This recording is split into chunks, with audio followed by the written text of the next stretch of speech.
লাইভে এসে আমি কি বলবো আপনি আমার রাজনীতি শিখিয়ে দিবেন রাজনীতি আপনাকে না আপনি এভাবে বলতে পারেন না আপনি কেন আমাকে বারবার আপনি বক্তব্য শেষ করুন আপনি যদি মনে করেন যে আমরা রাজনীতি আমাদের বক্তব্য শেষ করার ব্যাপার না আপনি কেন আমাকে বারবার রাজনীতি আপনি আমার চেয়ে অনেক আগে করেন আপনি তো না রাজনীতি বয়স আমি আপনাকে থামাইছি আপনি যে বলতেছেন রাজনীতির অভিজ্ঞতা রাজনীতি বয়স আপনার কত ভাই রে আপনি অপেক্ষা করুন ছাত্র রাজনীতি করে ঢাকা বিশ্ববিদ্যালয় ছাত্র রাজনীতি করে একটা এই জায়গায় আসছে আমাকে কেন বারবার আজকে রাজনীতি আইসা একটা সংগঠনের সেক্রেটারি আপনার বলছে আপনাকে শিখাবো রাজনীতি শিখার তো শেষ নাই আপনি শিখবেন আপনার শিখার আরো সময় আছে আমিও সবসময় আমাকে শিখাতে পারেন না এই উপদেষ্টাদের মধ্যে শুধু দুইজন উপদেষ্টার কথা বলি নাম বলবো না দুইজন উপদেষ্টাকে বিভিন্ন সময় আমি ফোন দিয়েছি যে আমাদের প্রোগ্রামে একটু আসেন বক্তব্য রাখেন অতিথি হিসেবে আপনাদের মতন মানুষ যদি প্রোগ্রামে আসে তাহলে এই বিষয়টা আসলে মানুষের কাছে বেশি দ্রুত ছড়িয়ে পড়ে প্রোগ্রামটা কি হাসিনার পতন প্রোগ্রামটা কি আওয়ামী লীগের জুলুমতন্ত্রের বিরুদ্ধে প্রোগ্রামটা কি এই ফ্যাসিস্টদের নিপীড়নের বিরুদ্ধে তারা শেখ হাসিনার বিরুদ্ধে কখনোই আমাদের আহ্বানে মাঠে আসে নাই তারা হয়েছে উপদেষ্টা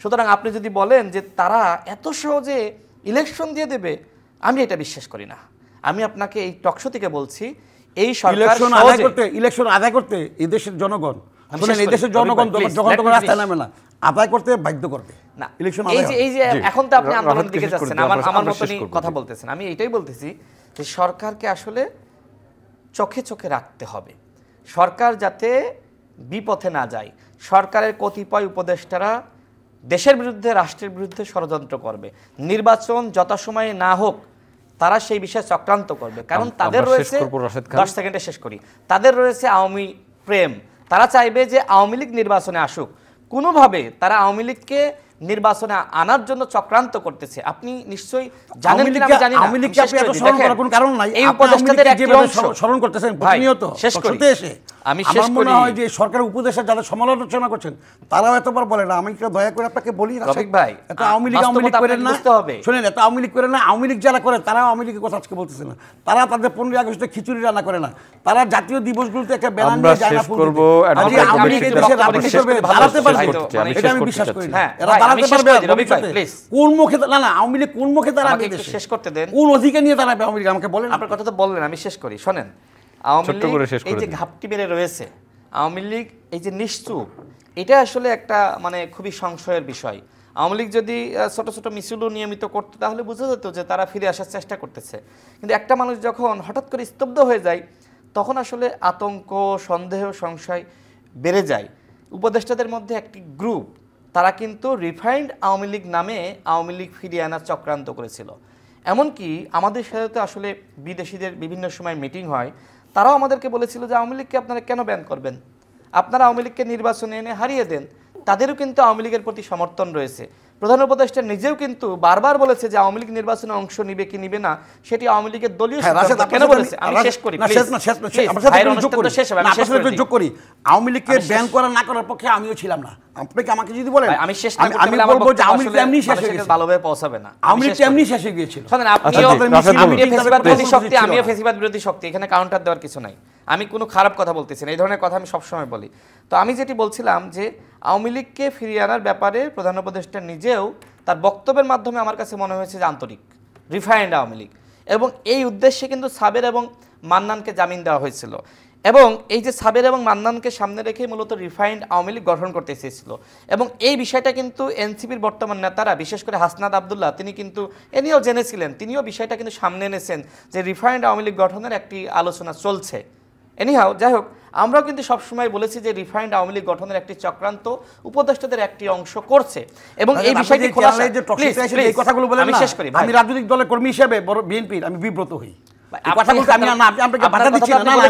আমি বিব্রত হই আপনি যে কথা শেষ করে দেই না এই কথাগুলো খুব বিব্রত শেষ করি ভাই না আপনি যে বলেন যে ভিতরের কথা আওয়ামী লীগের এগুলো দেশ জাতীয় কিন্তু জানে না এগুলো বিব্রত করার কথা বিব্রত করার কথা বলবেন বিব্রত হলে আপনি আমি না একটা জাতিকে বিব্রত করার কথা সাথে সাথে আমার আপনার কথা না আপনি বিব্রত যে আপনার টেবিল টকে বললেন আপনার ঘরে আপনার রাজনৈতিক অফিসে আপনার অফিসে আপনি চ্যানেলে আইসা ভিতরে কথা আপনাকে টকশো কিন্তু বিএনপির অন্যদের দেশে করে তাদের আচরণ আপনার মত না ওটা না আমি আপনি যেভাবে কথা বলতেছেন না এটা আপনাকে যদি প্রশ্ন করি যে কোথায় কোথায় আলোচনা হচ্ছে আপনি এইভাবে কথা বলতেছেন কেন ভাই টকশোতে আমরা রাজনীতি আমরা আপনি এইভাবে আমার কথা বলতেছেন মান্নান কারখানা আপনি এই যে আওয়ামী লীগের মতন স্টাইল ফলো করতেছেন হোয়াট ইজ দিস ভাই না না অথেন্টিক আমরা কি উড়ে এসে জুড়ে বসছি, না, উড়ে আন্দোলন এসে জুড়ে সংগ্রামে এসে আমাদের অবদান কি নাই। আলোচনা করেন? আপনি কিভাবে কথা বলেন? প্রশ্ন বিএনপির অন্যতম শেষ করে আলোচনা করেন। আমরা শেষ করে আপনি বারবার আমার কথা থামিয়ে আওয়ামী লীগের ভয় আপনার অস্থির হয়ে রফিক গেছে ভাই, এটা উচিত না। এটা আওয়ামী ভয় আপনার আপনার সমস্যা। না না, আপনার তো আওয়ামী ভয় কেন? আপনি এরকম করতেছেন না, না, ভাই। দুঃশাসনকে আপনি ভয় পান কেন? রাসেল সাহেবকে একটা শেষ করতে দিন। ফেসিস্টকে আপনি তো ভয় পান কি কেন? ধরনের রাসেল কথা? সাহেবকে শেষ করতে দিন, আমরা মানুষ তো অনুষ্ঠান না, শেষ না, করব। শেষ করার কি? জি, আপনি ফেসিস্টকে শেষ আপনি ভয় করুন। পান। না ভাই, সে কথা এইভাবে করতেছে কেন? বিএনপির একদম না। শীর্ষ নেতৃত্ব জনাব তারেক রহমান থেকে শুরু করে বিএনপির স্থায়ী কমিটির সবার সাথে আমাদের যোগাযোগ সম্পর্ক, বিভিন্ন জায়গায় উঠি বসি, একই প্রোগ্রামে আমরা থাকি। শেষ করে দিই। রফিক ভাইয়ের মতন এরকম তো কেউ আচরণ করে না। আপনি শেষ করুন, না, আপনার না, আমি বক্তব্য। খুব কষ্ট পাচ্ছি যে সে বারবার না, কাউন্টার আমি দিচ্ছে এগুলো কেন? বলি না। আপনি কি আপনার দলের বিরুদ্ধে বলছেন না আপনার বিরুদ্ধে বলছেন? বলের বিরুদ্ধে না, এগুলো এই সব কথা না, এই কথা আমি বললে আপনার সমস্যা কোথায় ভাই? লাইভে এসে আপনারটা আপনি বলবেন। বলেন। লাইভে এসে আমি এসে কি কোনো বলবো? কথা আপনি আমার বলবেন। রাজনীতি শিখিয়ে দিবেন?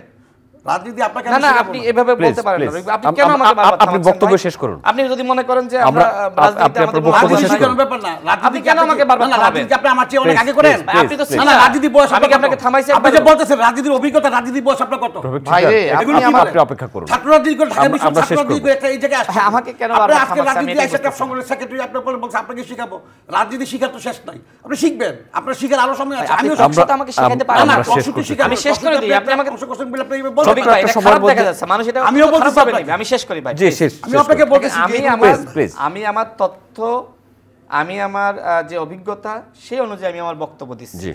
এই স্বাধীনতা তো আমাকে দিতে হবে। আপনি শেষ করুন। রফিক ভাইয়ের সময় রফিক ভাই কথা বলেছে, আমি কিন্তু কখনোই তাকে কাউন্টার দিই না। আমি কিন্তু দুইজনকে হ্যাঁ। থামিয়ে দিয়ে শেষ করছি না। জি, আপনি জি। আপনি শেষ করলেই আমি শেষ হ্যাঁ, করব। আমি সেটাই বলতেছি যে অবশ্যই আমাদের ভিতরে সহনশীলতা দরকার, ধৈর্যশীলতা দরকার।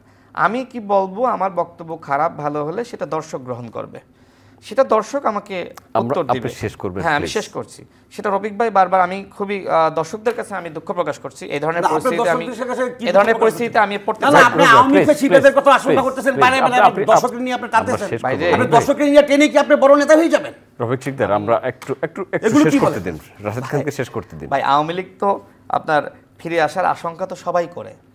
তো এটা আমরা আপনি তো- করেন, আমি বিশ্বাস করি আচ্ছা না। ঠিক আছে, আপনি করেন না, এটা আপনি করতে আপনার পারেন, মতো আমি আপনি বিশ্বাস বলেন, করি না। আমি শেষ করি ভাই।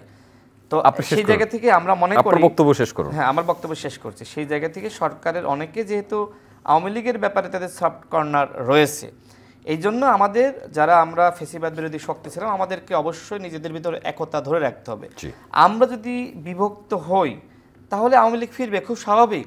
কারণ একটা দল বা একটা শক্তি কখন আসলে ফিরে আসার সুযোগ পায়, যখন আমরা যারা লড়াইয়ে অংশ নিয়েছি, আমরা যদি যখন বিচ্ছিন্ন হয়ে যাব, বিভক্ত হয়ে যাব। দেখেন ৭১-এর পরে শেখ মুজিব যখন বাকশাল কায়েম করলো, বাকশালের পরে আওয়ামী লীগ বাংলার মাটিতে কখনোই ফিরে আসবে এই কল্পনা কেউ করেছিল? ওই সময় জাসদের প্রায় ৩০,০০০ নেতাকর্মীকে আপনার গুম খুনের শিকার হতে হয়েছে। ঠিক দেখেন, তারপরে কিন্তু আওয়ামী লীগ এরশাদের আমলে কিন্তু ব্যাক করেছে না? তো যাই হোক, এখন ২৪-এর আপনার গণহত্যা, এইবার ২০০০ মানুষকে শহীদ করা হয়েছে, ৩০,০০০ আহত যোদ্ধা। আমরা যদি আওয়ামী লীগকে ওইভাবে আসলে ভ্যাকসিন দিয়ে তাকে নিঃশেষ করে না দিতে পারি, আওয়ামী লীগকে বিভিন্ন জায়গায় আমরা তাদেরকে প্রোটেকশন দিই, তাহলে আওয়ামী লীগ তো ব্যাক করবে, খুব স্বাভাবিক। আশঙ্কা তো থাকতেই পারে। এখন আশঙ্কা যাতে বাস্তবে পরিণত না হয়, সেই জন্য আমাকে ব্যবস্থা নিতে হবে। আমি তো সেই কথাগুলোই বলতেছি যে এই উপদেষ্টাদের অবশ্যই আওয়ামী লীগের সাংগঠনিক কার্যক্রম নিষিদ্ধ করেছে। দেখেন, আওয়ামী লীগের সাংগঠনিক কার্যক্রম নিষিদ্ধ করার পরেও যেভাবে আসলে আওয়ামী লীগের নেতাকর্মীদেরকে গ্রেপ্তার করা দরকার ছিল, আমরা দেখেছি যে ২৮ অক্টোবর ২০২৩ সালের ২৮ অক্টোবর বিএনপি, 10 সেকেন্ডে শেষ করব, বিএনপি জামাতে ৩০,০০০ নেতাকর্মীকে গ্রেপ্তার করা হলো। এত বড় গণ অভ্যুত্থানের পরেও সরকার এখনো পর্যন্ত ৩,০০০ ওই রকম আওয়ামী লীগের নেতাকর্মীকে গ্রেপ্তার করে নাই। তার মানে কি? তার মানে সরকার অবশ্যই আওয়ামী লীগকে প্রোটেকশন দিচ্ছে। এখন এই কথাগুলো যদি আমি টকশোতে না বলতে পারি, আমি কোথায় বলবো? আমি জানি না।